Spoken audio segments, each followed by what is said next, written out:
Great. Hello, everyone. And thank you, Kara, for joining us today. I'm so glad you talked about that. I'm so glad you wrote about that because I was one of the people really confused by what we've been reading in the news, which has just been a mess. Anyway, continuing on. Last week, I mentioned that the Arizona legislature had passed the Detransitioner Bill of Rights and that the bill was awaiting Governor Hobbs' signature. On the 12th, our Desisted and Detransitioned Women's Caucus issued a call to action requesting that signatories contact the governor and urge her to sign the common sense bill into law. Hopefully that'll be effective. In a setback to the sorority sisters who sued the University of Wyoming's chapter of Kappa Kappa Gamma for admitting Artemis Langford, a man with a woman identity, the 10th Circuit last week dismissed their appeal on procedural grounds, ruling that the court lacked jurisdiction due to the absence of a final order by the district court. May Mailman, an attorney for the sisters, said that she disagreed that the court lacked the jurisdiction to hear the case, adding, "Women deserve the camaraderie and safety of sororities, but unfortunately, it also appears they first need courts brave enough to say it." And while she did not answer a question about whether she intended to pursue the case any further, she previously told the Times that she did not see any avenue for doing so. And if Kara has something to comment about that after I'm done, I'd appreciate it. Okay, moving on.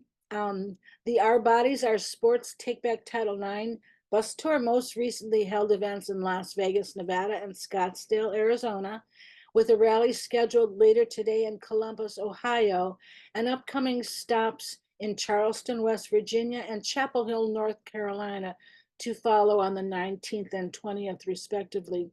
The tour continues through the end of June. And in news that no doubt was cheered the world over, Leah, aka William Thomas, has lost his legal case against World Aquatics, effectively ending any hopes he may have had to compete at next month's Paris Olympics in the female category. Boo-hoo, huh? Unfortunately, the ruling was not because he is a man, but because he lacks standing to challenge World Aquatics policy, as he is no longer a member of USA Swimming. In a positive development on the abortion front, on June 13th, the U.S. Supreme Court unanimously preserved access to mifepristone, the medication used in nearly 2/3 of all abortions in the U.S. last year. The court ruled that abortion opponents lack the legal right to sue the FDA over its approval of the drug or its subsequent actions to ease access to it. The case had threatened to restrict countrywide access to mifepristone, including in states where abortion remains legal. Last week, a federal district court judge struck down key parts of a Florida law, SB 254, that bans the medicalization of minors and imposes restrictions on adults seeking transition care, ruling them unconstitutional.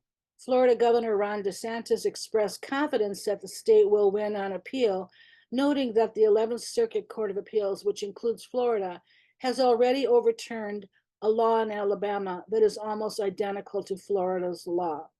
Unyielding bicyclist, the self-described lefty lesbian lawyer investigating the gender-affirming care scam, wrote a scathing breakdown of the ruling on her Substack. If anyone is interested in reviewing her summary, I'll put that in the chat for you.